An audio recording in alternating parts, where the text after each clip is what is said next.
Hello my dear friends, this is Preeti Rao and you are welcome back to my channel commerce net express. My dear friends, आज हम question paper करेंगे KVS का। ये PGT का paper है जो 2017 में कंडक्ट किया गया था। इसके अंदर बहुत अच्छे क्वेश्चंस हैं। अगर आप किसी भी टीचिंग एग्जाम की तैयारी कर रहे हैं तो इसके जो क्वेश्चन पेपर की प्रैक्टिस रहेगी वो आपके लिए काफ़ी हेल्पफुल रहेगी।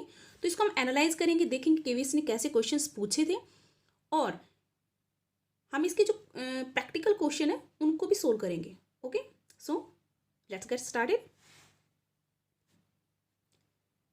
Question 101. My dear friends, questions काफ़ी इसके अंदर लेंथी हैं, आपको बहुत ज़्यादा रीड करना पड़ेगा, अंडरस्टैंड बहुत ज़्यादा करना पड़ेगा। तो आपको फर्स्ट फैक्टर यहाँ पे यही मिलता है कि इसके क्वेश्चन पेपर की जो क्वेश्चंस की क्वालिटी है वो रीडिंग क्वालिटी है। आपको बहुत ज़्यादा अंडरस्टैंड करने की ज़रूरत है। ओके, एनालाइज करने की तब आंसर दे सकते हैं आप। यहाँ पर एनालिटिकल क्वेश्चंस हैं। Okay, which one is true? Lengthy question है तो हम डायरेक्टली जंप करेंगे आंसर के ऊपर। तो इनमें से कौन सा करेक्ट है? फोर्थ ऑप्शन बिल्कुल करेक्ट है। The point at which the slopes of ordering cost and the carrying cost curve are equal but of opposite direction determines the EOQ। EOQ क्या होता है आपका? Economic order quantity. ये दिया किसने थी टर्म? EOQ जो मॉडल था किसने डेवलप किया था? ये क्या था? फोर्ड W हैरिस ने। बहुत इंपॉर्टेंट है ये भी, ये आपको ज़रूर लर्न करना है, इसको नोट डाउन कर लीजिएगा। फोर्ड W हैरिस, ये दिया था 1913 में। ओके ओके, अब हम बात करते हैं, वो कह रहे पॉइंट, वो जो आपका ऐसा पॉइंट जहाँ पे स्लोप होता है ऑर्डरिंग कोस्ट कैरिंग कोस्ट का, वो अपोजिट डायरेक्शन में होता है। और ये होता कैसे है? कुछ ऐसे होता है। ये आपकी होती है कैरिंग कोस्ट की कर्व और ये होती है आपकी कर्व होती है ऑर्डरिंग कोस्ट की। फाइन। और ये आपका होता है ऑप्टिमम पॉइंट और ये होती है टोटल कोस्ट। टोटल कोस्ट जहाँ पे मिनिमम होगी, वहाँ पे मिनिमम, जहाँ पे मिनिमम होगी जो फर्म है वहीं पर ही रीऑर्डर करेगी। फाइन। तो ये उसका स्लोप होता है, ये अपोजिट डायरेक्शन में जा रही है, carrying cost and ordering cost. Right option is fourth. Now the 102, ये क्वेश्चन में थोड़ा झोल है। Okay, leave it. Question 103, aggressive financing strategy is one where aggressive financing strategy एक कंपनी कहाँ लगाती है? जहाँ पर उसको a portion of long term funds is raised from the short term sources। जहाँ पर long term investment करने के लिए वो short term sources का यूज कर लेती है, उसको कहते हैं हम aggressive financing strategy। Okay, now the practical question is here. When margin of the safety 20% and PV ratio is 60%, the profit will be। जब आपका मार्जिन सेफ्टी दे रखी है, MOS दे रखा आपका 20%, PV रेशियो दे रखा है 60%, द प्रॉफिट क्या रहेगा? तो माय डिफरेंस, इसका डायरेक्टली आपको जब PV रेशियो और मार्जिन निकालना, मार्जिन दे रखा है तो प्रॉफिट निकालना बहुत ईजी है। PV रेशियो का अगर आप मार्जिन ऑफ सेफ्टी उसका परसेंट निकाल लेते हैं, मीन्स जो आपका PV रेशियो है उसका 20% कर देंगे तो आपका 12 आ जाएगा और यही आपका प्रॉफिट रहेगा, प्रॉफिट का परसेंटेज रहेगा means. Okay, now the 105, a mutual fund is to be set up in the form of. जो म्यूचुअल फंड होते हैं वो किस फॉर्म में होते हैं? क्या वो joint stock company, partnership form या नन ऑफ अबव? बहुत लड्डू क्वेश्चन था, ट्रस्ट के फॉर्म में होते हैं। ओके,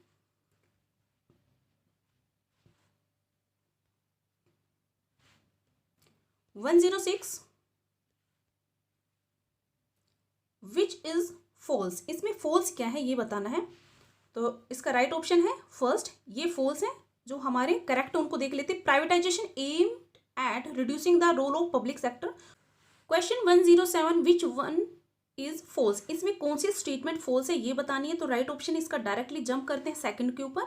ये बिल्कुल राइट ऑप्शन है जिसके अंदर फॉल्स दे रखा है। इसके अलावा जितनी भी स्टेटमेंट्स है ये करेक्ट है, इनको रीड आउट जरूर कर लीजिएगा क्योंकि जो करेक्ट है उनको रीड आउट करना जरूरी है। ओके, इसके बाद बात करते हैं 108 की। इसमें असर्शन और रीजन दे रखा है और जो बच्चे यही सोचते हैं कि केवल नेट के क्वेश्चन पेपर में ही असर्शन और रीजन पूछे जाते हैं, वो रॉन्ग है। आपके केवीएस में भी असर्शन और रीजन पूछा जाता है। ओके, तो यहाँ पे देख लेते हैं हम लोग। असर्शन क्या दे रखा है? Cash flow statement based on the cash basis और account of accounting, while fund flow statement is based on accrual basis of accounting. बिल्कुल सत्य वचन है जिसमें कैश फ्लो क्या कह रहा है कि हमारे कैश बेसिस पे होता है, जो हम कैश फ्लो स्टेटमेंट बनाते हैं वो कैश बेसिस पे होती है, और फंड फ्लो स्टेटमेंट हम बनाते हैं वो किस पर होती है, एक्रूअल बेसिस ऑफ अकाउंटिंग पर होती है। ये बिल्कुल करेक्ट है इसका। इसके बाद रीजन की बात करते हैं, cash flow statement is based on the narrow concept, जो हमारी क्योंकि इसमें ओनली कैश को एंटर किया जाता है, एक्टिविटीज को डाला जाता है, तो ये नैरो कॉन्सेप्ट पे होती है।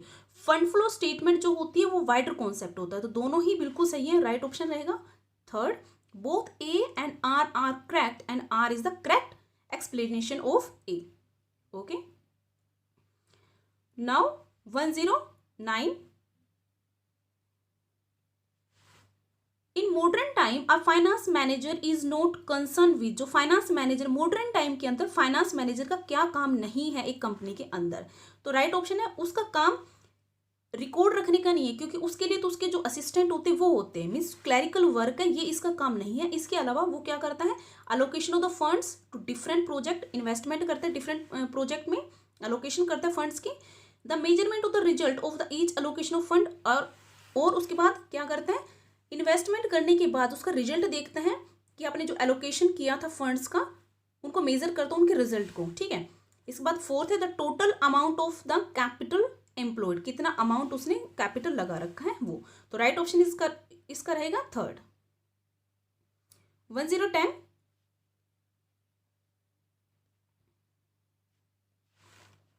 अकॉर्डिंग विच मॉडल और theory leadership a leader is supposed to match his leadership style with the maturity level of subordinates which moves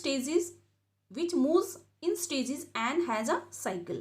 वो कौन सा मॉडल या थ्योरी है लीडरशिप की जिसके अंदर लीडर अपनी स्टाइल को मैच करता है उनके अपने फॉलोअर की मैच्योरिटी के ऊपर। मीन्स इसके अंदर क्या कहा गया है कि जो लीडरशिप स्टाइल है वो अपने फॉलोवर के अकॉर्डिंग होती है, सिचुएशन के अकॉर्डिंग होती है, कि जो उसके फॉलोवर हैं उनकी मैच्योरिटी क्या है, वो आपकी लीडरशिप स्टाइल के लिए रेडी है या नहीं है। तो ये कॉन्टीजेंसी थ्योरी है लीडरशिप की या फिर सिचुएशनल थ्योरी है। ये किसने दी थी, बहुत इंपॉर्टेंट है ये दी थी हर्से एंड बल्चार्ड ने, सिचुएशनल मॉडल। ओके, नाउ 111, इसमें क्या पूछा है ये देख लेते हैं। इसमें फोर्थ स्टेटमेंट पूछी है कि इनमें से कौन सी फोर्थ स्टेटमेंट है। देखिए जो आपकी सेकंड ऑप्शन है ये बिल्कुल करेक्ट है, ये आपकी रॉन्ग है, इसके अलावा जितने भी हैं ये आपके करेक्ट हैं। जैसे कि longer the duration of operating cycle larger is the amount of working capital, जितनी आपकी ऑपरेटिंग साइकिल जितनी लंबी होगी वर्किंग कैपिटल आपको उतनी ही ज्यादा रिक्वायरमेंट पड़ेगी कंपनी को। Okay, working capital requirement increase during the period of increase inflation, अगर महंगाई बढ़ गई है तो आपको उतनी ही वर्किंग कैपिटल की ज्यादा रिक्वायरमेंट रहेगी। Okay, now the next question is 112, which one of the following belongs to primary industry, आपकी प्राइमरी इंडस्ट्री में से कौन सा बिलोंग करता है, तो राइट ऑप्शन है माइनिंग, क्योंकि हम डायरेक्टली नेचर से एक्सट्रैक्ट कर रहे हैं, ये होता है प्राइमरी इंडस्ट्री। और जो प्राइमरी इंडस्ट्री से हम किसी गुड्स में फाइनलाइज करने के लिए, कन्वर्ट करने के लिए लेके जाते हैं, वो आपकी सेकेंडरी इंडस्ट्री होती है। Manufacturing of steel, manufacturing of cement, यहाँ पे मैन्युफैक्चरिंग होती है तो ये सेकेंडरी इंडस्ट्री में आती है, और माइनिंग होगी वो आपकी प्राइमरी इंडस्ट्री में आएगी। ओके, ऑयल रिफाइनिंग इंडस्ट्री ये भी आपकी सेकेंडरी में आती है। प्रैक्टिकल क्वेश्चन है ये आपका 113, इसको देख लेते हैं। करंट रेशियो दे रखा है आपको 4.5:1 एंड लिक्विड रेशियो दे रखा है 3:1, स्टॉक दे रखा है 3 लाख का। What are the current liabilities, current liabilities पूछी है, बहुत इजी क्वेश्चन है। और मैं जैसे मैंने इसको एनालाइज किया तो मैं आपको बताना चाहूंगी जो केवीएस है इस क्वेश्चन पेपर के अंदर लिक्विड रेशियो के जो फॉर्मूलाज हैं या उनके ऊपर, मतलब लिक्विड रेशियो के बेस पर बहुत सारे प्रैक्टिकल क्वेश्चन पूछे गए हैं। ठीक है, तो केवीएस की जो तैयारी कर रहे हैं वो रेशियोज अच्छे से करके लेके जाना। तो करंट रेशियो दे रखा है आपको, देखिए निकालना क्या है कि करंट लायबिलिटी निकालनी है। ओके, करंट रेशियो दे रखा है, करंट लायबिलिटी निकालनी है। तो क्या करेंगे हम, हमें पता जो करंट रेशियो क्या होता है अपना, वो होता है current asset upon current liability. तो करंट एसेट क्या दे रखी है आपकी 4.5/1। तो यहाँ से हम देखेंगे तो करंट, देखिए ये जो आपका ये क्या बनेगा, इसको करेंगे करंट एसेट किसके इक्वल हो गई आपकी 4.5 करंट लायबिलिटी। आप करंट लायबिलिटी को एक्स भी मान सकते हो लेकिन हम डायरेक्टली कर ले तो बेटर रहेगा। तो यहाँ पे आप देखेंगे तो ये क्या बन रहा है करंट रेशियो किसकी इक्वल आ रही है, 4.5 करंट लायबिलिटी की इक्वल आ रही है, ठीक है। और दूसरा दे रखा है आपका क्या, आपका दे रखा है लिक्विड रेशियो। लिक्विड रेशियो निकालने का फॉर्मूला क्या होता है, लिक्विड रेशियो को हम क्विक रेशियो कहते हैं। तो क्विक रेशियो या लिक्विड रेशियो एक ही चीज है, तो हम करते हैं quick asset upon current liability. इसको निकालने के लिए इसको क्या दे रखा है, 3:1 दे रखा है। तो हम इसको कैसे करेंगे, हमें यहां से मिला quick asset is equal to 3 current liability. दो आगे एक तो क्विक असेट आ गया आपके पास, एक आपकी करंट लायबिलिटी आ गई। तो इनको पुट करेंगे, कैसे पुट करेंगे, देखिए जो आपका करंट एसेट होता है, करंट एसेट में से अगर आप क्विक एसेट निकाल देते हैं तो आपके पास क्या आ जाता है, ये आता है स्टॉक बचता है, ठीक है, 3 लाख का।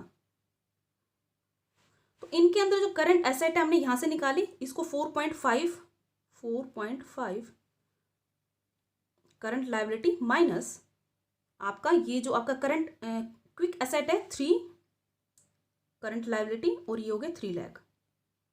ओके, इसको कर लेंगे तो आपको करंट लायबिलिटी इसमें से लेस करेंगे तो कितना बनेगा, 1.5 बचेगा ही, 1.5 करंट लायबिलिटी 3 लाख। ओके, अब इसको हम डिवाइड करेंगे करंट लायबिलिटी निकालने के लिए। क्या करेंगे हम, करंट लायबिलिटी निकालने के लिए अब हम क्या करेंगे, जो फाइनल आपके लिए आपके पास क्या आया था, आपके पास आया था 1.5 current liability is equal to 3 lakh. Okay, अब करंट लायबिलिटी निकालेंगे तो 3 लाख अपॉन 1.5, जो पॉइंट कम करेंगे तो ऊपर एक और जीरो चला जाएगा, और इसको डिडक्ट करेंगे, ये 3 है आपका, डिडक्ट करेंगे तो डायरेक्ट कितना बनेगा आपका 2 lakh. Okay, so that right option is first. Fine. Question 114, इसमें क्या पूछा है, आपको फोर्थ स्टेटमेंट बताने की, इनमें फोर्थ स्टेटमेंट कौन सी है। तो राइट ऑप्शन इसका सेकंड है, seasonal dating result in reduction in credit period during off season. जब आपका ऑफ सीजन चलता है तो वो कह रहा है कि आपकी क्रेडिट जो पीरियड है वो कम हो जाता है। ऐसा नहीं है, मान लीजिए किसी सेलर के पास ऑफ सीजन का माल पड़ा हुआ था, मान लीजिए सर्दियां चली गई, उसके पास बहुत सारा वुलन स्टफ था जो पड़ा हुआ है, तो उसको पता है कि विंटर्स तो बहुत टाइम बाद आएंगी, 6-7 महीने लग जाएंगे, ज़्यादा ही लग जाते हैं बल्कि। तो वो क्या करता है, वो सोचता है उसकी कैरिंग कॉस्ट बहुत ज़्यादा रहेगी, होल्डिंग कॉस्ट बहुत ज़्यादा रहेगी, तो उसके लिए वो क्या करता है, उधार पे जो ऐसे जो रीसेलर्स होते हैं जो ऑफ सीजन का माल बेचते हैं, तो वो उनको दे देता है, उधारी पे दे देता है बल्कि। तो उसको क्या कहते हैं, ऐसा नहीं है कि मतलब क्रेडिट पीरियड क्या होता है, ज्यादा हो सकता है, रिडक्शन नहीं होता, ज्यादा पे दे देता है वो। Okay, now the 115, which one is true, इनमें से ट्रू कौन सा है, the power of the supplier is greatest when the supplier can integrate forward. तो इसमें पावर बताइए सप्लायर की कब ज्यादा होती है, जब अपने जितनी भी एक्टिविटीज हैं करने वाला है उनको इंटीग्रेट कर लेता है, तो उसकी पावर क्या होती है, ग्रेटेस्ट हो जाती है। Right option is first. 116 practical question रहेगा, what is liquid ratio when current ratio दे रखा है 20,000, स्टॉक दे रखा है 3,000, प्रीपेड एक्सपेंसिव दे रखे हैं 1,000, वर्किंग कैपिटल दे रखी है 16,800। तो आपको निकालना क्या है, लिक्विड रेशियो निकालना है। तो लिक्विड रेशियो कैसे निकालेंगे, ठीक है, सबसे पहले हमें आपको लिक्विड रेशियो निकालने का फॉर्मूला क्या है, liquid ratio means quick ratio आप कह सकते हो। तो इसका फॉर्मूला रहेगा quick asset upon current liability, ठीक है। तो करंट लायबिलिटीज अब निकालने के लिए हमें क्विक एसेट तो निकालनी है, लेकिन हमें करंट लायबिलिटी के लिए दो चीजें दे रखी, एक तो करंट एसेट दे रखा है आपको, और एक दे रखा है वर्किंग कैपिटल, ठीक है। तो इसका मतलब हम अगर करंट एसेट में से वर्किंग कैपिटल डिडक्ट कर दें, करंट लायबिलिटी आ जाएगी आपकी। तो यहाँ से देखिए आपके पास थी करंट लायबिलिटी निकालने के लिए आप क्या करेंगे, करंट एसेट कितने 20,000, इसमें से क्या डिडक्ट कर देंगे 16,800, आप इसमें से डिडक्ट कर देंगे तो आपके पास कितना आ जाएगा 3,200। ओके, करंट लायबिलिटी आपको मिल गई है 3,200 की। अब बात करते हैं क्विक एसेट की। क्विक एसेट कैसे निकालेंगे, क्विक एसेट के लिए हम क्या करेंगे, जो करंट एसेट दे रखी है 20,000, इसमें से डिडक्ट कर देंगे प्रीपेड एक्सपेंसेस एंड स्टॉक, ठीक है। तो प्रीपेड एक्सपेंसेस कितनी है आपकी 1,000, 1,000 1000, ठीक है। और एक है आपका 3000 का स्टॉक है आपके पास, मीन्स इन्वेंट्री है, इनको डिडक्ट कर देंगे तो 20,000 मीन्स 4000 कम करना है, तो 16,000 आ गया आपका, ये 16,000 है। और नीचे है आपकी करंट लायबिलिटी कितनी है, 3200। इसको जैसे डिडक्ट करेंगे तो किस पे जाएगा, 5 पे चला जाएगा, पूरा पूरा कैंसिल आउट हो जाएगा। राइट ऑप्शन इसका 4th रहेगा, ठीक। Now 117,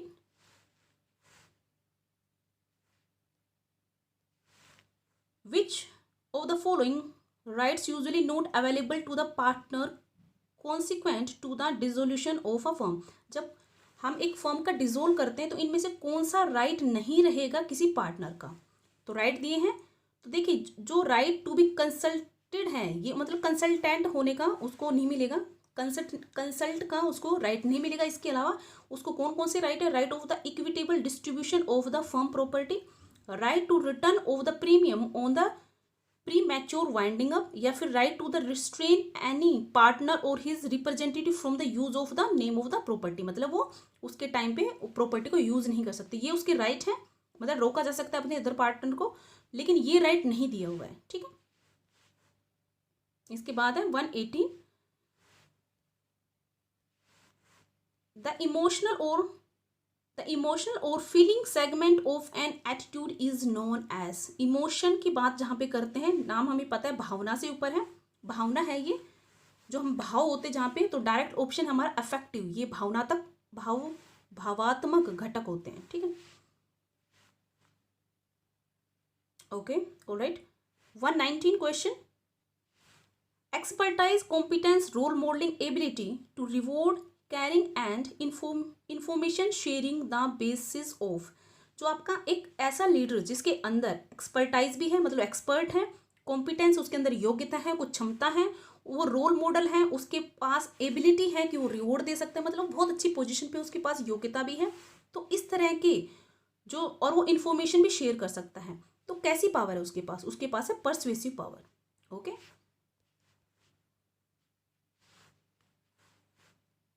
120, which one is false, क्या फॉल्स हैं, तो राइट ऑप्शन इसका 4th रहेगा। इसके अलावा जितने भी पॉइंट्स दे रखे हो बिल्कुल करेक्ट है। ओके, कि stability strategy can be design to increase the profit. जो स्टेबिलिटी स्ट्रेटेजी बनाई जाती है किसी फर्म के लिए, वो किसके लिए होती है, वो अपनी प्रॉफिट को इंक्रीज करना चाहती है। और इसमें जो मेन पॉइंट है वो ये है, इसको रीड आउट जरूर कर लीजिएगा। Expansion strategy which fails to make resources more productive is excess fat. वो कहता है एक ऐसी एक्सपेंशन स्ट्रेटेजी, मतलब कि कोई फर्म है एक्सपेंशन करना चाहती है, अपने बिजनेस को एक्सपेंड करना चाहती है और एक्सपेंशन स्ट्रेटेजी लगा रही है, लेकिन जितने भी उसने रिसोर्सेज लगाए, कैपिटल लगाए, मैन लगाए, उनसे कुछ प्रोडक्टिव नहीं निकल रहा है, तो उसको कहते हैं एक्सेस फैट। ये बहुत इंपॉर्टेंट है, इसको जरूर लर्न कीजिएगा या फिर नोट डाउन कर लीजिए। Okay, now 121, according to the consumer protection act 1986 which one is not the service. इनमें से कौन सी सर्विस नहीं है, तो जो देखिए जो पर्सनल सर्विस होती है, जो पर्सनली आप सर्विस लेते हो घर में किसी को बुलाकर, चाहे आप पार्लर का काम करवा रहे हो, मालिश करवा रहे हो, कुछ ऐसी चीज़ जो पर्सनली आप घर के अंदर किसी से काम करवाते हो, तो वो इसके अंदर नहीं आती है आपकी प्रोटेक्शन एक्ट में। कंज्यूमर प्रोटेक्शन एक्ट 1986 में उसको सर्विस नहीं माना जाता है। ओके, इसके अलावा जो अदर है उनको रीड आउट कीजिएगा, ये सब सर्विस में आती हैं। नेक्स्ट क्वेश्चन है 122, a period of rapid market acceptance and substantial profit improvement represents which stage of product life cycle. ऐसी प्रोडक्ट लाइफ साइकिल की वो ऐसी स्टेज जहां पर रैपिडली क्या होता है, आपकी मार्केट ग्रोथ होने लग रही है और उस प्रोडक्ट को एक्सेप्ट किया जा रहा है, तो वो क्या होती है, ग्रोथ स्टेज होती है। नाउ 123, क्वेश्चन में क्या पूछ रहा है कि इनमें से कौन सी फॉल्स स्टेटमेंट है, स्टेटमेंट कौन सी फॉल्स है, तो यही फॉल्स है। इसमें कह रहा है कि encoding is retranslating a sender's communication message. उसको एनकोडिंग नहीं डिकोडिंग बोलते हैं।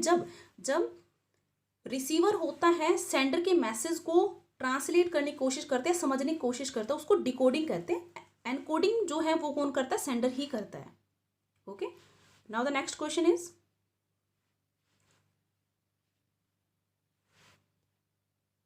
मैच करना है आपको। टॉप मैनेजमेंट क्या होती है उसके पास? कॉन्सेप्चुअल स्किल्स होती है। मिडल मैनेजमेंट के पास ह्यूमन स्किल होती है। ऑपरेशनल मैनेजमेंट के पास टेक्निकल स्किल्स होती है। राइट ऑप्शन रहेगा आपका थर्ड। 125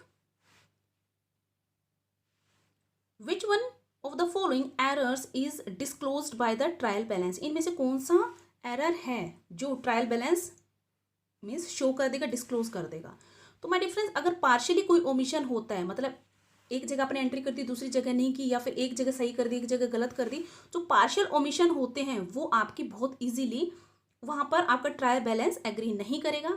इसके अलावा compensation error, error principle, omission of the recording of a transaction, यहाँ पे केसेस बन सकते हैं कि आपका ट्रायल बैलेंस एग्री कर जाए। ओके, इनको डिस्क्लोज ना करें। नाउ द नेक्स्ट क्वेश्चन है 126, identify the odd one out. इनमें से कौन सा ओड है? देखियो, स्पैन ऑफ कंट्रोल भी होता है, स्पैन ऑफ सुपरविजन भी होता है, स्पैन ऑफ अथॉरिटी होता है, लेकिन स्पैन ऑफ डायरेक्शन नहीं होता है, ये टर्म होती ही नहीं है। तो राइट ऑप्शन इसका रहेगा 126। इसके बाद है RBI act was enacted in which year? RBI का जो एक्ट था वो कौन से ईयर में एनेक्टेड किया गया था? वो था आपका 1934 में। ओके।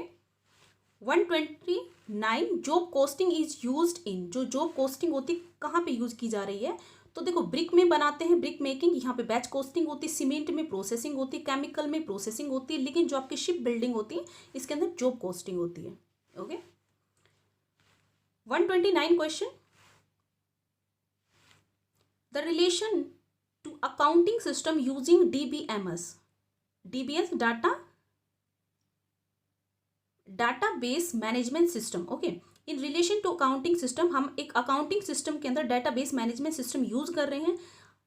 इसके अंदर dash are the foundation of any application. इनमें कौन सा है फाउंडेशन है इस एप्लीकेशन का जो अलाउ करता है the designer to create a set of programming instructions, जहां पर एक डिजाइनर क्रिएट कर सकता है प्रोग्रामिंग इंस्ट्रक्शन को। तो राइट ऑप्शन इसका मॉड्यूल्स, उसको मॉड्यूल्स बोलते हैं। ये फाउंडेशन होता है किसी एप्लीकेशन का, ठीक है, मतलब डीबीएमएस एप्लीकेशन का ये फाउंडेशन है। ओके।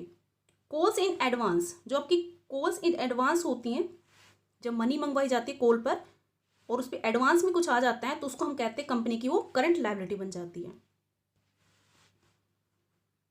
अब है horizontal, vertical, random colleague are parts of. अगर मान लीजिए आपका कम्युनिकेशन हो रहा है हॉरिजेंटली भी, वर्टिकल भी और रैंडम भी, ठीक है, तो उस तरह के कलीग्स होते हैं, किसके होते हैं? वो आपके इनफॉर्मल ग्रुप्स में आते हैं। ओके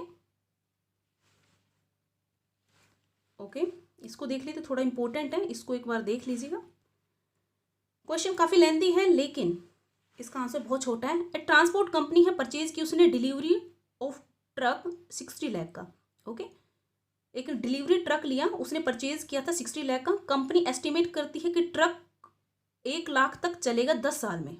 ओके, उसकी यूजफुल लाइफ है 10 ईयर्स। एस्टिमेट सालवेज, उसकी 10 साल के बाद जो सोलवेज वैल्यू रहेगी वो रहेगी 12 lakh. The truck was driven, 2015 के अंदर उसको 15,000 किलोमीटर चलाया गया। Which method result in the highest, देखो यहाँ पे जो की पॉइंट है वो है हाइएस्ट डेप्रिसिएशन एक्सपेंडिचर फॉर 2015। अगर आपको हाईएस्ट डेप्रिसिएशन मेथड लगाना होगा तो आप कौन सा लगाएंगे? Single method, double sum of year it is it, या फिर रिटर्न डाउन वैल्यू मेथड। लेकिन जो इंपॉर्टेंट हो डबल डिक्लाइन, जो आपका बैलेंस मेथड है, इसको कहते हैं, इसको एक और नाम है एक्सेलरेटेड डेप्रिसिएशन। ओके, इसके अंदर क्या होता है? एसेट की वैल्यू डेप्रिशिएट किया जाती है ट्वाइस। मीन्स जो डेप्रिसिएशन होता है फास्टेस्ट रेट, जो फास्टर रेट होता है उस पर किया जाता है, मतलब ये स्ट्रेट लाइन का भी डबल होता है। और ये स्टार्टिंग के जो ईयर्स होते हैं उसके अंदर ज़्यादा इसको डेप्रिशिएट ज़्यादा अमाउंट से किया जाता है, लेकिन जैसे जैसे पुराना हो जाएगा आपका ट्रक, आपका असेट, तो क्या होगा, उसका डेप्रिशिएशन कम लगाना स्टार्ट हो जाएगा। तो राइट ऑप्शन इसका रहेगा डबल डिक्लाइन बैलेंस। यहाँ पे आपको निकालना कुछ नहीं था, आपको जस्ट इस टर्म को समझ के आपको आंसर करना था। ओके, नाउ कन्वर्जन, जो आपका conversion cost is equal to, आपकी कन्वर्जन कॉस्ट का मतलब है कन्वर्जन कहाँ पे, जब आप रॉ मटेरियल को फिनिश्ड गुड में कन्वर्ट करते हो और उसको फिनिश्ड गुड कन्वर्ट करने के बाद जो कॉस्ट आती है उसको क्या कहते हैं। तो उसके अंदर क्या क्या इन्वॉल्व होता है डिफरेंस, उसके अंदर डायरेक्ट वेजेस होते हैं और जो आपके मैन्युफैक्चरिंग ओवरहेड या फैक्ट्री ओवरहेड है, इनका दोनों का जो टोटल होता है उसको कहते हैं conversion cost. 134, the practice of appending notes regarding contingent liabilities in accounting statement is in pursuant to, जो आप एक नोट बनाते हो बैलेंस शीट के अंदर नीचे, वो किस बेस पे बनाते हो, क्यों बनाते हो, वो आप क्योंकि आपकी कोई कॉन्टेंजेंट लाइबिलिटी है उसको डिस्क्लोज करने के लिए बनाते हो, और वो किसके अंदर आता है, कन्वेंशन ऑफ डिस्क्लोजर, ये अकाउंटिंग का कन्वेंशन है। लड्डू क्वेश्चन था 135, SEBI was constituted as a non statutory, इसको ध्यान से पढ़िएगा कि आपका सेबी है कंस्टिट्यूट किया गया था नॉन स्टैट्यूटरी बॉडी, वो 1988 में किया गया था, लेकिन जब स्टैट्यूटरी बॉडी कब बना था, वो आपका 1992 में बना था। फाइन, तो ये लर्न कर लीजिएगा दोनों,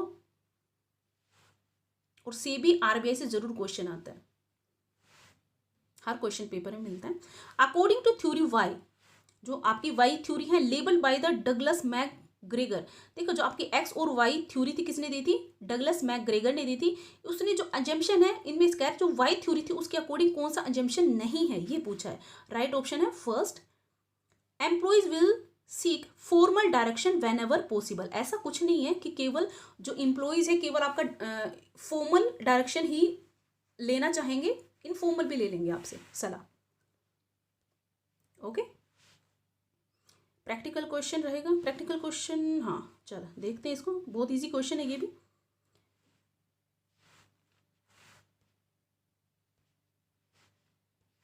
x and y are partner sharing profit and losses in the ratio 3:1। X और वाई हैं पार्टनर्स थे, 3:1 में अपनी प्रॉफिट को शेयर कर रहे थे। जी आ गया 4000 के लिए, उसने और अपना मतलब अपना गुडविल लेके आया, वो जो भी था उसका गुडविल में वो डालेगा पैसा। The new profit sharing will be, जो इस जी के आने के बाद उनके प्रॉफिट शेयरिंग रेशो कितना हो गया, 2:1:1। The amount of the goodwill be credit to, अब जो अमाउंट लेके आया था वो गुडविल का, वो किसको क्रेडिट किया जाएगा। तो यहाँ पे देखो ध्यान से क्वेश्चन को ही देख लीजिए, पहले जो एक्स वाई थी वो 3:1 में थी, तो देखिए वाई के ऊपर तो कोई फर्क ही नहीं पड़ा, इसका तो पहले 1 था अभी 1 है। हमारा जो फर्क पड़ा वो किस में दिखाई दे रहा है, 3 में दिखाई दे रहा है, मतलब एक्स की दिखाई दे रहा है।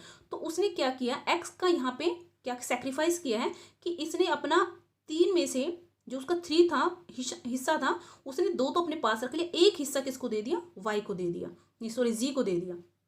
तो इसका मतलब सेक्रीफाइस कौन कर रहा है, केवल एक्स कर रहा है। तो गुडविल भी डेफिनेटली अगर वो सेक्रीफाइस कर रहा है तो उसी को मिलेगी, तो राइट ऑप्शन इसका रहेगा x only. Okay, which of the following is a unlevered firm. देखो लेवर्ड फर्म वो होती है जो बाहर से पैसा ले लेती है, मतलब डेब्ट ले लेती है और अपने फर्म में यूज करती हैं, लेकिन अनलेवर्ड वो होती हैं जो केवल बाहर से पैसा नहीं लेते, केवल अपने इक्विटी होल्डर्स होते हैं, शेयर होल्डर्स होते हैं, उन्हीं का पैसा फर्म में लगाती है। ठीक है, तो a firm that use no डेब्ट and finance its asset entirely by equity, जो केवल और केवल उसकी जो संपत्ति होती है केवल इक्विटी के थ्रू होती है। अब है 139, which of the following authors try to integrate the modern concept of consumer oriented market with the traditional view of market। कह रहा है इनमें से कौन सा ऑथर था जिसने ट्राई किया मॉडर्न कॉन्सेप्ट, जो कंज्यूमर ओरिएंटेड मार्केट है, ये हमारा मॉडर्न कॉन्सेप्ट है, इसको और साथ में मार्केट जो ट्रेडिशनल व्यू ऑफ मार्केट है उन दोनों को इंटीग्रेट किया, वो कौन सा ऑथर है, वो था Harry Hanson. Right option is second. 140, which of the following is not non funded business of bank. ऐसी एक्टिविटी बतानी है जो नॉन फंडेड हो बिजनेस ऑफ बैंक में। तो देखिए नॉन फंडेड का मतलब नॉन फंडेड मतलब हमें फंडेड बतानी है। तो जब अगर आप किसी बैंक में पैसे डिपॉजिट करने जाते हो तो आपकी फंडेड है ना, आपने पैसे दिए, फंड दिए, ठीक है। तो एक्सेप्टिंग रिकरिंग डिपॉजिट ये आपकी फंडेड एक्टिविटीज होगी। इसके अलावा जितनी भी देर की setting up mutual fund subsidiaries, setting up subsidiary companies to companies to do leasing. इसके बाद है setting up subsidiary to do insurance business. मतलब ये आपके नॉन फंडेड है, जितने भी आपके टर्म्स दे रखे नॉन फंडेड है, लेकिन फंडेड कौन सी आपकी ओनली फोर्थ रहेगी। ओके, अब यहां पे देखते हैं हम 141 गिवन है, कैश दे रखा है 50 लाख रुपए का, 50,000 का कैश दे रखा है बैंक में 50,000 का, मार्केटेबल सिक्योरिटीज दे रखी है 1,50,000 की, डेटर दे रखा है 2.5 लाख रुपए का, करंट एसेट दे रखी है 2.5 लाख रुपए की, करंट लायबिलिटीज दे रखी है 2.5 लाख रुपए की। एब्सोल्यूट लिक्विड रेशियो बताना है। अगर किसी को एब्सोल्यूट लिक्विड रेशियो को पता है तो इसका आंसर बहुत इजीली, मतलब विदाउट एनी सॉल्यूशन दे सकता है। तो my dear friends, absolute liquid ratio होता क्या है? ये मेजर करता है total liquidity available to the company की, मतलब एट ए टाइम किसी भी कंपनी के पास टोटल लिक्विडिटी कितनी अवेलेबल है। ठीक है, तो टोटल लिक्विडिटी होती कैसे कंसिडर करती है कंपनी? इस देखिए, जो आपका क्या था, ये आपका एब्सोल्यूट लिक्विड रेशियो आर। इसका फॉर्मूला बहुत इजी है, cash plus marketable securities okay upon current liabilities. तो करंट लायबिलिटीज देखो यहाँ पे कहाँ पर है, ये रही करंट लायबिलिटी दे रखी है 2.5 लाख रुपए की, तो हम 2.5 लाख रुपए यहाँ पे लगा देते हैं आपके। अब है आपकी कैश प्लस मार्केटेबल सिक्योरिटीज। देखो कैश कहाँ दे रखा है, कैश दे रखा है आपको, एक तो कैश इन हैंड दे रखा है 50,000 का, और कैश इन बैंक दे रखा है 50,000 का, तो मतलब 50-50 1 लाख। एक तो आपका कैश हो गया 1 लाख का, ऐड कर देंगे इसके अंदर मार्केटेबल सिक्योरिटीज दे रखी है आपकी ये 1,50,000। तो मतलब हम देख सकते हैं यहाँ पे 2.5 लाख रुपए आ गए, और नीचे भी आपके करंट लायबिलिटी 2.5 लाख की बन गई। तो 2.5 लाख ऊपर नीचे कैंसिल हो गए, कितने बन गए 1:1 में आ गए। तो राइट ऑप्शन क्या रहेगा आपका? फर्स्ट। ठीक है, अगर आपको एब्सोल्यूट लिक्विड रेशियो का फॉर्मूला पता है तो बहुत इजीली आप निकाल सकते थे, आप बिना देखे निकाल सकते हैं। आपको पता चल गया कैश रहा आपके पास 1 लाख ये रहे, मार्केटेबल सिक्योरिटीज 1.5 लाख, मतलब ये आपके बन गए पूरे 2.5 लाख, और करंट लायबिलिटीज दे रखी है आपकी 2.5 लाख 2.5 लाख 1:1 रेशियो में आ जाएंगे। Right option is first. Okay, now 142 which of the following is not principle of governing insurance. इनमें से कौन सा प्रिंसिपल, आपको इंश्योरेंस के प्रिंसिपल अगर पता है तो बहुत इजीली दे सकते हैं। प्रॉफिट का प्रिंसिपल नहीं होता है, at most good faith, indemnity और कोसा प्रोक्सिमा। ठीक है, ये इसके प्रिंसिपल होते हैं। 143 the business information system are.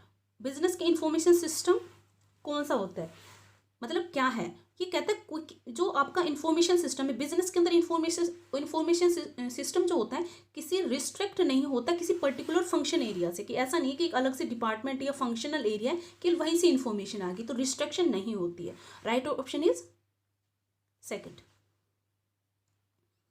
Prime cost plus variable overhead is known as. जो आपकी प्राइम कॉस्ट होती है, प्राइम कॉस्ट कौन कौन सी होती है? जो आपकी लेबर कॉस्ट और मटेरियल कॉस्ट जो होती है, प्लस में वेरिएबल ओवरहेड डाल देते हैं उसके अंदर, तो आपकी मार्जिनल कॉस्ट बन जाती है। ओके, इसके बाद है 145 अ कैंडिडेट, ये HR का क्वेश्चन है। A candidate is likely to receive more favourable evaluation if perceived by mediocre applicants and less favorable evaluation if proceed by the strong applicants. This phenomena is known as। एक ऐसा candidate अगर मान लीजिए interview देने के लिए गया, उससे पहले उसकी एंट्री करने से पहले पैनल के सामने अगर हो सकता है उससे पहले कोई निकला है एक स्ट्रॉन्ग कैंडिडेट, अगर उसने उसका हल्का पड़ा इंटरव्यू थोड़ा बहुत भी, तो डेफिनेटली साइकोलॉजी बन जाती है पैनल के सामने कि उससे पहले जो अच्छा गया था तो उसकी चांसेस कम हो जाते सिलेक्ट होने के। लेकिन ऐसा हो कि उससे जो पहले जो निकला था वो मीडियोकर था, मतलब उसका एवरेज गया था इंटरव्यू, तो एक अगर आप उससे थोड़ा सा भी अच्छा कर देते हैं तो आपके पास आपके लिए क्या हो जाता है, प्लस पॉइंट हो जाता है और आपके सिलेक्शन के चांसेस ज़्यादा हो जाते हैं। तो उसको क्या कहते हैं, कॉन्ट्रास्ट इफेक्ट। 146 इसमें से ट्रू है वो बताना है, कौन सा ट्रू है, तो राइट ऑप्शन है all future cost are not relevant cost. जो आपकी फ्यूचर कोस्ट, रेलिवेंट कोस्ट कौन सी होती है, जो एक कंपनी को, एक फर्म को डिसीजन लेने में हेल्प करती है, उनको रेलिवेंट कोस्ट कहते हैं। ठीक है, ऐसी कोस्ट जो एक बिजनेस को डिसीजन लेने में हेल्प करती है उनको रेलिवेंट कोस्ट कहते हैं। लेकिन फ्यूचर में कुछ ऐसी कोस्ट भी होती हैं जो रेलिवेंट नहीं होते, डिसीजन लेने में हेल्पफुल नहीं होती, जैसे कि आपकी संक कॉस्ट होती है, जनरल ओवरहेड्स होते हैं, या फिर आपकी नॉन कैश एक्सपेंसेस होते हैं, वो आपको हेल्प नहीं करते हैं डिसीजन लेने में। ठीक है, तो उनको क्या कहते हैं, not relevant cost. Fine. Buying goods for cash, no, देखिए buying goods for cash would, अगर आप बाई कर रहे हो गुड्स कैश के अंदर तो क्या होता है, देखिए आपको पता है कि दोनों ही क्या है, अगर आपकी गुड्स आ रही है तो कैश जा रहा है, तो इसके अंदर कोई इफेक्ट नहीं रहेगा करंट रेशियो में, एक चीज आ रही है एक जा रही है, तो इसके अंदर have no effect on the current ratio. Okay,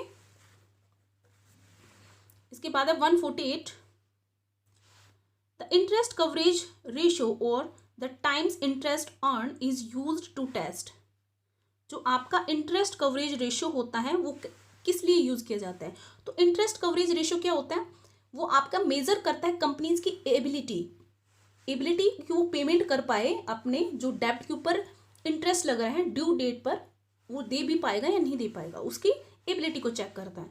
तो राइट ऑप्शन इसका रहेगा सेकंड, फर्म्स डेब्ट सर्विसिंग कैपेसिटी, मतलब उसकी कैपेसिटी क्या है, एक फर्म अपना इंटरेस्ट पे कर पाएगी या नहीं कर पाएगी। ठीक है, उसको मेजर करता है इंटरेस्ट कवरेज रेशियो। इसका फॉर्मूला बता देती हूँ, टाइम इंटरेस्ट ये आपका होता है, कवरेज रेशियो क्या होता है आपका, earning before interest tax depreciation and amortisation upon current liability, इसका फॉर्मूला होता है। ठीक, ओके। 149, अकाउंटिंग पीरियड पोस्टुलेट, जो आपका अकाउंटिंग पीरियड होता है, आप अकाउंटिंग पीरियड लगाते ही क्यों, आपका एक फाइनेंशियल ईयर होता है कि देखिए एक जो कंपनी का हमें नहीं पता, बहुत हम एक कंपनी खोलते हैं वो किसके लिए खोलते हैं कि भाई लॉन्ग टाइम तक चलेगी, लेकिन उसको हम डिवाइड कर लेते हैं छोटे छोटे अकाउंटिंग पीरियड के अंदर, क्योंकि हमें अकाउंट्स बनाने होते हैं, तो हम उसको अकाउंटिंग पीरियड पोस्टुलेट किस लिए होता है, तो राइट ऑप्शन है इसका fourth, suggest the companies to prepare financial statement on the basis of a systematic time interval even though the operating cycle of the entity may be incomplete. Okay, अभी operating cycle उसकी complete नहीं हुई है, लेकिन हम उसको interval में divide कर लेते हैं। फाइन, इसलिए उसका आपका फाइनेंशियल पीरियड होता है। इसके बाद है ईपीएस निकालने का फॉर्मूला पूछा है, earning per share calculated by the using the formula. Right option है profit after tax upon number of the share outstanding. Fourth option, which one is true, इनमें से ट्रू कौन सा है ये बताना है, तो राइट ऑप्शन इसका फर्स्ट रहेगा, institute in functional structure employees identification with specialised group make changes difficult, तो ये जो स्पेशलाइज्ड ग्रुप होता है उसकी वजह से एक जो फंक्शनल स्ट्रक्चर होता है उसके अंदर चेंज करना डिफिकल्ट हो जाता है। Okay, now the 152, with the reference of piece wage system which of the following is correct, जब अगर आप किसी भी फर्म के अंदर पीस वेज सिस्टम है तो उसके क्या प्रभाव पड़ता है, उसके करेक्ट ऑप्शन पूछा है, इनमें क्या रहेगा, it makes the workers feel insecure, इससे क्या करते हैं, पीस वेज सिस्टम मान ली किसी की तबीयत खराब है, तो 2-3 दिन रही, कम काम कर पाया तो उसके जो पीसेस बने वेजेस के वो कम बने, तो ऑब्वियस ही बात है वो इनसिक्योर फील करेगा, थोड़ी बहुत तबीयत हो गई वो गया नहीं, तो क्या होगा, जो आपका पीस वेज सिस्टम है उसके अंदर वर्कर इनसिक्योर फील करता है। Okay, 153, which one does not affect the choice of capital structure, जो कैपिटल स्ट्रक्चर उसको क्या इफेक्ट नहीं करता, देखो आपका डेब्ट कवरेज रेशियो भी करेगा, कॉस्ट इक्विटी करेगा और कैश फ्लो पोजीशन भी करेगी एक फर्म की, लेकिन डेब्ट इक्विटी रेशियो उससे फर्क नहीं पड़ेगा उसकी चॉइस में। Okay, now the next question is 155, which of the following right is not provided by the Consumer Protection Act 1986 to the consumers, तो कौन सा नहीं दे रखा, आपका जो कंज्यूमर प्रोटेक्शन एक्ट है 1986 उसके अंदर कंज्यूमर को कौन से राइट नहीं है, राइट टू डिसिप्लिन ये इसके अंदर नहीं दे रखा, 6 इसमें राइट मिले हुए कंज्यूमर को, 3 इसमें दे रखे हैं, right to safety, right to seek redressal and right to be informed.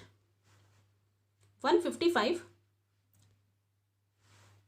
Which of the following refers to the process wherein various tasks and activities are assigned to different departments and people in the organization? तो इसको क्या कहते हैं?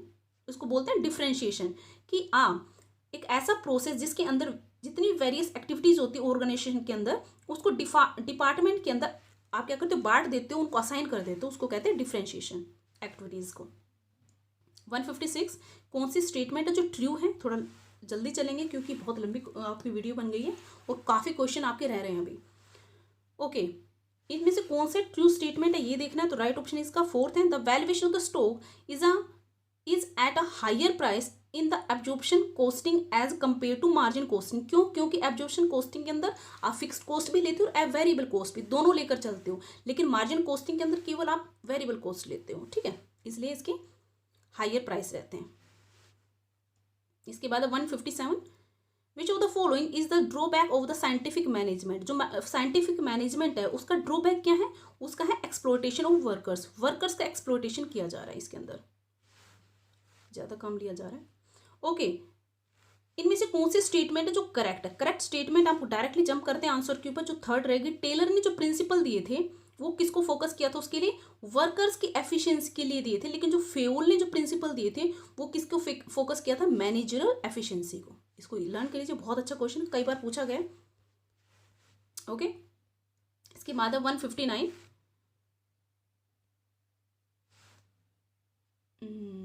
Okay, ये बहुत अच्छा question है, इसमें देख लेते हैं।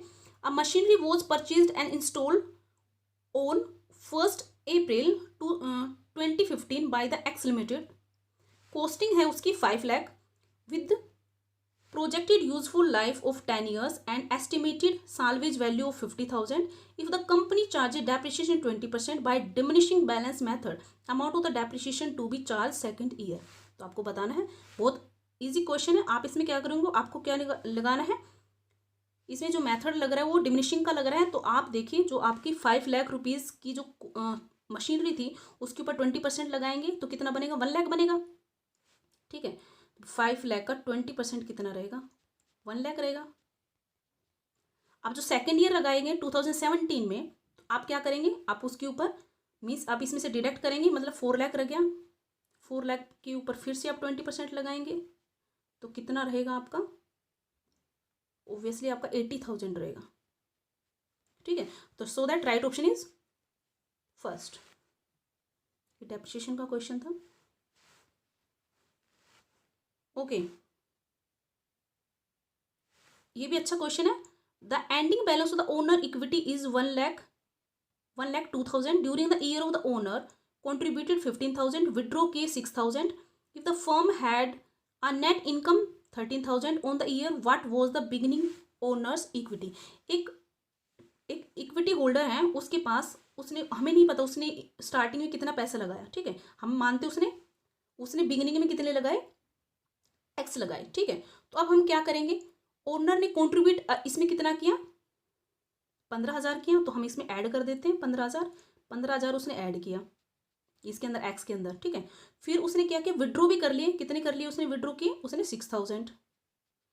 इसके बाद कहते हैं नेट जो ईयर में जो प्रॉफिट आया, नेट इनकम जो आई वो कितनी आई थी? इनकम आई उनकी, इनकम जो थी उनकी वो थी 13,000। और एंड में जो उसके पास बचा वो था 1,02,000। ठीक है, ये पास था उसके पास। तो हम अगर इनको रिवर्स कर देते हैं, मतलब 1,02,000 में से डिडक्ट कर देंगे जो इनकम थी 13,000। ठीक है, विड्रॉ किसने की थी? उसने यहाँ पे हमने लेस किया था 6,000, इसको ऐड कर देते हैं। और हमने 15,000 थे, ये हमने इसने कंट्रीब्यूट किया, इसको लेस कर देते 15,000। तो हमारे पास जो आएगा, जो उसने बिगिनिंग में लगाया था वो आएगा आपको। इसको करने के बाद मीन्स 1,02,000 में से अगर 22,000 लेस कर दे तो हमारे पास 80,000 बचेंगे। तो मतलब उसने स्टार्टिंग में जो उसकी इक्विटी थी in the beginning of the year 80,000 थी। Okay, right option is fourth. Okay, 161,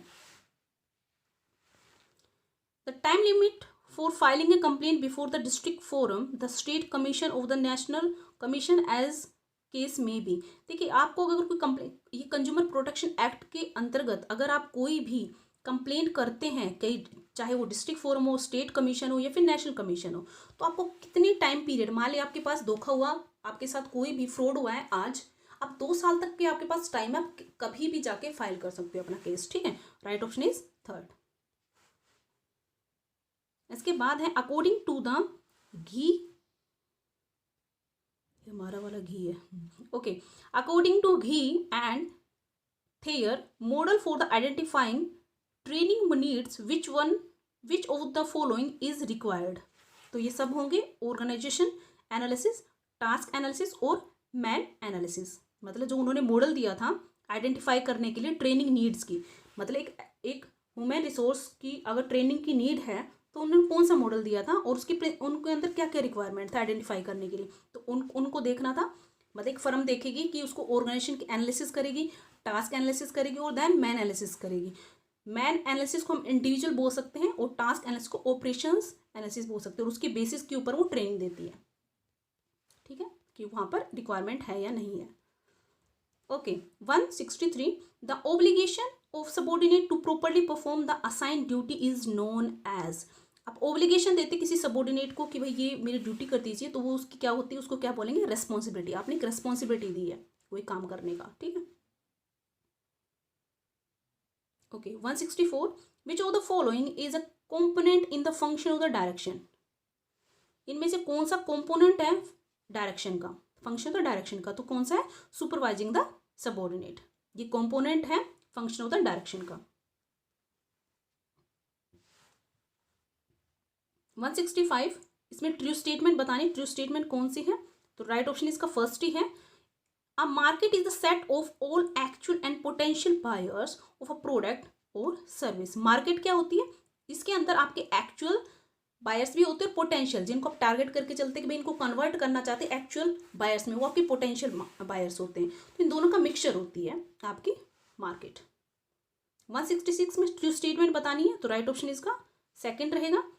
Retiring partner may claim share in the profit of the firm even after his retirement if his accounts are not settled। अब उसके account मान लीजिए settled नहीं हुए थे और वो रिटायर हो गया, तो जो उसके क्लेम कर सकता है प्रॉफिट के अंदर, जो उसके टाइम पीरियड में थे उन प्रॉफिट के अंदर वो क्लेम कर सकता है, ठीक है, क्योंकि उसके अकाउंट सेटल नहीं हुए थे उस टाइम तक। Okay, now 167 which of the following performance evaluation is very much useful for discovering the potential employees who can be useful in critical situation। तो जब की पॉइंट हमारा क्रिटिकल सिचुएशन है तो उसको हम बोलते हैं critical incident method. 168 which one is true, इनमें से कौन सा ट्रू है, तो राइट ऑप्शन इसका रहेगा incremental cost is a type of differential cost. जो हमारी इंक्रीमेंटल कॉस्ट होती है वो आपकी डिफरेंशियल कॉस्ट होती है, यही राइट ऑप्शन है यहाँ पर। 169 according to Mary Parker Follett which of the following principle is important for the achieving coordination। उन्होंने कोऑर्डिनेशन के कुछ प्रिंसिपल दिए थे, उनमें कौन कौन से हैं, कॉन्टिन्यूटी का है, डायरेक्ट कॉन्टैक्ट और रेसिप्रोसिटी है, परस्परता। ओके, राइट ऑप्शन इसका ऑल ऑफ द अबव। इसके बाद 170 ट्रू स्टेटमेंट बतानी है कि इनमें ट्रू कौन सी है, तो राइट ऑप्शन इसका सेकंड रहेगा labour time standard are generally set on the basis of the motion and the time study. जो हम लेबर टाइम स्टैंडर्ड लगाते हैं तो आप किसको स्टडी करते हैं, मोशन और टाइम स्टडी करते हैं, ठीक है। आपको लेबर का टाइम स्टडी अगर आपको करना है तो आप उसके लिए मोशन और टाइम की स्टडी करते हैं। इसके बाद है companies act 2013 the whole process of formation of the public. आप एक पब्लिक कंपनी आपको फॉर्मेशन करनी है तो उसका जो होल प्रोसेस है वो किस में डिवाइड किया गया है, according to the companies act 2013, तो राइट ऑप्शन इसका फोर्थ रहेगा 2 में। 172 विच फॉल्स बताना है, ये आपका फोर्थ स्टेटमेंट है। Database is not the common data source of various users, और जितने करेक्ट है उनको एक बार रीड आउट जरूर कर लीजिएगा। 173 under which heading the item bills discount but not yet matured will be shown on the balance sheet of the company। आपने कोई बिल है वो डिस्काउंट करा लिया, ठीक है, अभी लेकिन मैच्योर नहीं हुआ था, तो ये बैलेंस शीट में कहाँ दिखाया जाता है, तो माय डिफरेंस हो सकता है कि जो आपकी जो पार्टी थी वो आपका जो बिल है उसका पेमेंट ना करें, तो एक तरह से क्या होगी, आपकी कॉन्टीजेंट लायबिलिटी बनेगी, बन सकती है, मतलब फ्यूचर में वो कॉन्टीजेंट लायबिलिटी बन सकती है, क्योंकि आपने एक बिल था वो डिस्काउंट तो करा लिया, लेकिन जरूर अब उसकी मैच्योरिटी डेट नहीं आई है, लेकिन अभी आपके लिए वो कॉन्टीजेंट इसलिए है क्योंकि हो सकता है जो पार्टी है वो उसको डिसऑनर कर दे, है ना, हो सकता है पेमेंट भी कर दे। तो राइट ऑप्शन इसकी रहेगी सेकंड, जब तक वो पेमेंट नहीं करती है तब तक वो कॉन्टीजेंट लायबिलिटी मानी जाएगी। ओके 174, इसमें आपने क्या बताना है, ट्रू स्टेटमेंट बताने की कौन सी ट्रू स्टेटमेंट है, ये आपके फोर्थ ऑप्शन है, ये बिल्कुल करेक्ट है। Receivable present a stage in the operation cycle of the manufacturing firm which is located in the between sale and the cash stages, इन दोनों के बीच में जो होता है उसको बोलते हैं। विच वन इज ट्रू, इनमें से ट्रू कौन सा है, तो आपने एक चीज देखी केवीएस के अंदर जो ट्रू और फॉल्स हैं बहुत ज्यादा पूछे जाते हैं, क्वेश्चंस होते हैं लेंथी होते हैं, तो ये इंपॉर्टेंट आपके लिए कि आपका ये क्वेश्चन पेपर जब तक आप सोल्व नहीं कर सकते, जब आपने डीपली नहीं पढ़ा है, एक एक कॉन्सेप्ट को अच्छे से नहीं समझा है, अपनी एनालिटिकल स्किल्स आपकी जागी नहीं है, तो आप ये क्वेश्चन पेपर सोल्व नहीं कर सकते थे, क्योंकि आप कहीं ना कहीं आप इसको मिस्टेक कर दोगे। एक तो आपकी रीडिंग स्किल यहाँ पे अच्छी होनी चाहिए, रीडिंग अच्छी है तो आपकी अंडरस्टैंडिंग भी बहुत अच्छी होनी चाहिए, ठीक है। तो आप यहाँ पे देख सकते हो कि क्वेश्चन पेपर है, लेंथी है, रीडिंग ज़्यादा से ज़्यादा करनी है, क्वेश्चन को समझने की ज़रूरत है, और सारे स्टेटमेंट बेसिस हैं कि रॉन्ग कौन सा है, फॉल्स कौन सा है, ट्रू कौन सा है, इस पे बेस्ड है। क्वेश्चन के अंदर जो न्यूमेरिकल है वो 5 से 6 है, इससे ज़्यादा नहीं है, और ऑलमोस्ट आपके अकाउंटिंग के क्वेश्चन पूछे गए हैं। डेप्रिसिएशन आया और आपका लिक्विड रेशियो आया, ठीक है, रेशियो से और आपका डेप्रिसिएशन से क्वेश्चन पूछे गए हैं, तो आप यहाँ से एनालाइज कर सकते हैं। इसमें आपने कहीं भी इकोनॉमिक्स का कोई क्वेश्चन नहीं देखा, आपने इसमें टैक्स का कोई नहीं देखा, स्टैटिक्स का कोई क्वेश्चंस नहीं आए, तो बहुत ही सिंपल है आपके लिए, बहुत क्वेश्चन मतलब बहुत लिमिटेड सब्जेक्ट्स में से क्वेश्चन पुट किए गए हैं, तो आपकी तैयारी में आप यहाँ पे एनालाइज कर सकते हैं। ओके 175, इसमें ट्रू स्टेटमेंट बतानी है, तो राइट ऑप्शन इसका फोर्थ रहेगा। Groups can cause either desirable और undesirable consequences with the organisation. भाई ग्रुप है आपके, ऐसे कॉन्सिक्वेंसेज भी लेकर आ सकती हैं जो, क्योंकि ग्रुप में सभी की थिंकिंग अलग अलग होती है ना, तो वो डिजायरेबल भी हो सकती है और ऑर्गेनाइजेशन के लिए अनडिजायरेबल भी हो सकती है। 176, फोर्थ स्टेटमेंट बतानी है। देखो डायरेक्ट क्वेश्चन बहुत कम है इसके अंदर, सारे स्टेटमेंट बेसिस पर है। Fourth statement, generally individual who rate high is externality has lower absenteeism.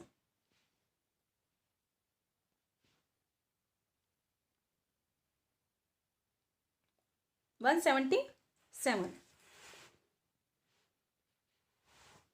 Opening stock was 20,000, closing stock दे रखा है 31,000, sale amounted to be 3 lakh, gross profit दे रखा है 25% on the cost, what is the inventory turnover ratio, जो है right option is 8, second 8 times.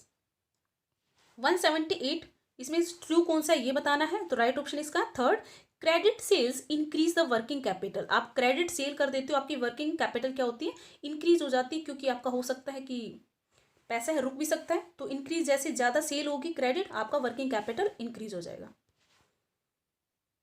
क्योंकि आपकी लायबिलिटीज नहीं, आपकी जो एसेट है वो ज्यादा हो रही है।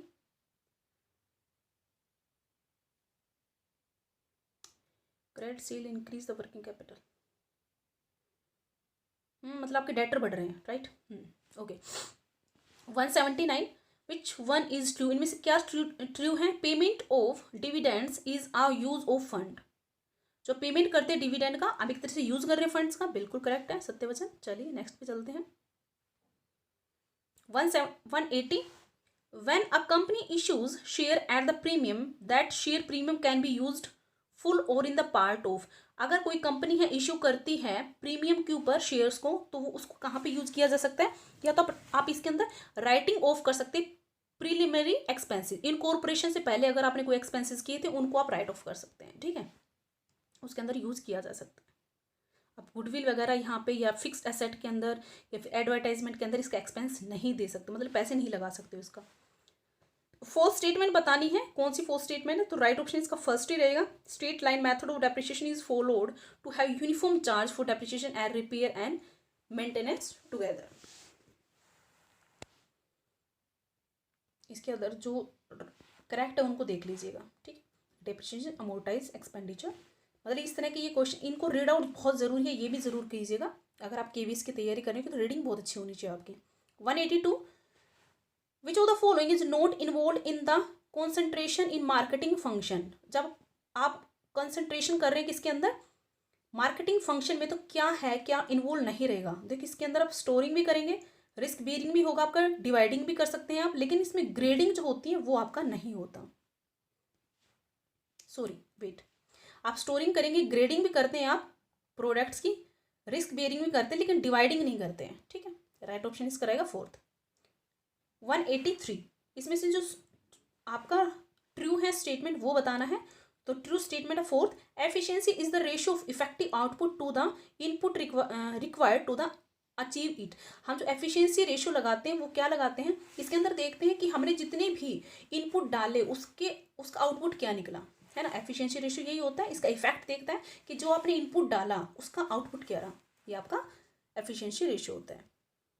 नाउ 184, फोर्थ स्टेटमेंट बताना है कि फोर्थ स्टेटमेंट कौन सा है आपका, तो यही है आपका डिजोनेंस बताया इसने। अच्छा, इसका थोड़ा हिंदी वालों के लिए भी, ओके, डिजोनेंस बताया है, reducing buying behaviour occurs when the consumers are highly involve. देखिए आप डिजोनेंस कैसे कह सकते हो, जब एक कंज्यूमर है हाईली इन्वॉल्व है और वो रिस्क भी देख रहा है, सिग्निफिकेंट डिफरेंस भी देख रहा है ब्रांड के अंदर, तो इसके अंदर डिजोनेंस नहीं बता सकते, डिजोनेंस नहीं हो सकता वो, तो रिड्यूसिंग बाइंग बिहेवियर नहीं हो सकता इसके अंदर। ठीक है, डिजोनेंस का मतलब, ओके।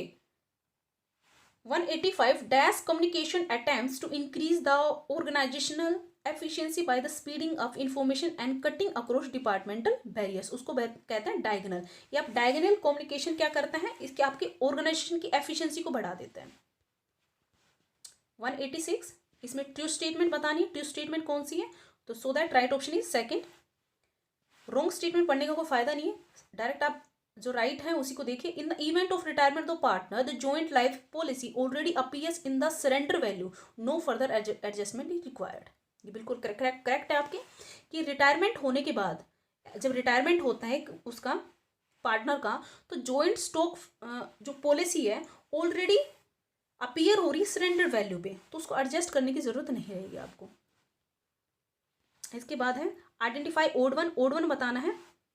तो देखिए जो आपका इम्प्रेस्ड है और पीटी कैश है, फ्लोट है, ये एक इम्प्रेस्ड बुक हुई आपकी पीटी कैश होती है, तो राइट ऑप्शन इसका कैश बुक इनसे मैच नहीं करती, यहाँ पे ओड वन यही है।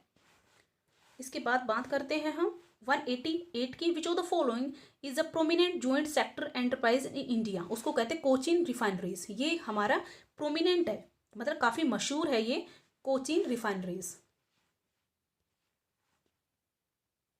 विच of the following is not a feature of the partnership organisation, इनमें से पार्टनरशिप ऑर्गेनाइजेशन का कौन सा फीचर नहीं है। Restriction on the transfer interest, यहाँ पर रिस्ट्रिक्शन होती है, ये फीचर्स हैं। इम्प्लाइड एजेंसी होती है, एटमोस्ट गुड फेथ भी यहाँ पर होता है। लिमिटेड लाइबिलिटी, यहाँ पे अनलिमिटेड लाइबिलिटी तो अनलिमिटेड नहीं होती है। एक जनरल पार्टनरशिप की बात करते हैं तो ट्रू बताना है कौन सा स्टेटमेंट जो ट्रू है, तो हम डायरेक्टली जंप करते हैं आंसर पे। ट्रू स्टेटमेंट आपका fourth, national culture refers to primary values and practices that are characterise a particular country.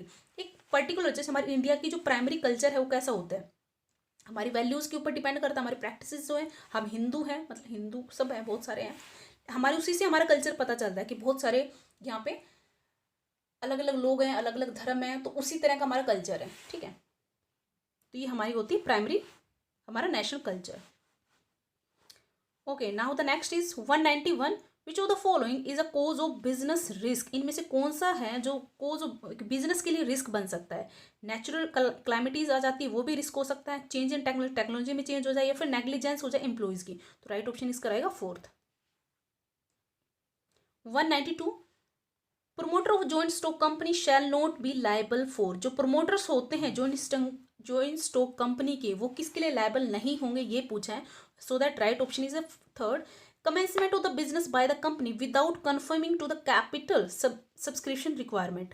देखिए आप एक कंपनी है, वो क्या करे, कमेंस कर रही है अपनी बिजनेस को, पहले ही स्टार्ट, एक पब्लिक कंपनी की बात कर रहे हैं यहाँ पे जॉइंट स्टॉक कंपनी में। ठीक है, कमेंस बिजनेस कर रहा है, कमेंस कर रहा है बिजनेस को, शुरुआत कर दिया उसने by the company without confirming, अब उसने कन्फर्म भी नहीं कि उसकी कैपिटल सब्सक्रिप्शन कितनी रिक्वायर है, ठीक है। 193 विच of the following is not a feature of the sole proprietorship, इनमें से कौन सी, देखिए एक जो सोल प्रोप्राइटरशिप है उसके अंदर अनलिमिटेड लाइबिलिटी होती है, लिमिटेड नहीं होती है, तो यही इसका फीचर नहीं है। और सभी हैं, वन मैन होता है इसके अंदर, सिंगल ओनरशिप होती है, अनडिवाइडेड रिस्क होता है, इसके अंदर पार्टनर नहीं होते तो डिवाइड रिस्क नहीं हो पाता है। Okay, now the next question है 194, a private limited company can have maximum, तो देखिए जो प्राइवेट कंपनी के अंदर है उसके अंदर मिनिमम 2 हो सकते हैं, मैक्सिमम लिमिट दे रखी है 200 की, ठीक है 200, कंपनी एक्ट 2013 में। अब बात करते हैं 195 की।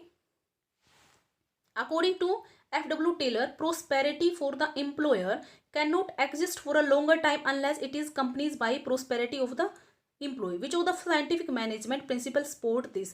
ये हार्मनी के ऊपर डिपेंड करता है, जो हमारे FW Taylor थे उन्होंने हार्मनी की बात की थी, ठीक है, नोट डिस्कोर्ड, इसको रीड आउट करेंगे तो बहुत अच्छे समझ में आएगा। चलिए नेक्स्ट पे चलते हैं। 196, buy back of securities can not be made out of the company out of, जो बाई बैक कहाँ से नहीं कर सकते, मतलब कंपनी है बाई बैक, मान लीजिए कंपनी है उसने इश्यू कर दिया same kind of the share, और फिर उन्हीं को मतलब ऐसे सिक्योरिटीज को बाई कर रही है जो उसने अभी अभी इश्यू किए थे, तो उनसे वो बाई बैक नहीं कर सकती है। Right option is third. 197 ये भगवान, मतलब काफ़ी टाइम हो गया मुझे बोलते हुए, तो मुझे भी नहीं पता मैं कहाँ हूँ, मतलब mentally I am somewhere else. Okay, question 197 इसका राइट ऑप्शन है second, when debenture are redeemed out of the profit and equal amount to be transfer to, जब एक डेबेंचर को रिडीम किया जा रहा है उसके किस में से, प्रॉफिट पे से, तो अब उसको क्या करेंगे, उतना मान लीजिए देखिए डेबेंचर को रिडीम करने के लिए अमाउंट भी तो चाहिए, तो उसको इक्वल अमाउंट, क्योंकि उसको प्रॉफिट में से दिया जा रहा है, रिडीम किया जा रहा है, तो उस इक्वल अमाउंट ऑफ जो डेबेंचर का इक्वल अमाउंट जिसको रिडीम करना है उसको ट्रांसफर किस में करेंगे, उसके लिए आपको डेबेंचर रिडेम्पशन रिजर्व बनाना पड़ेगा, उसके अंदर ट्रांसफर करेंगे equal amount. Okay, fourth statement बतानी है, राइट ऑप्शन इसका है second, the selling department is responsible for factory overhead volume variance. 199, according to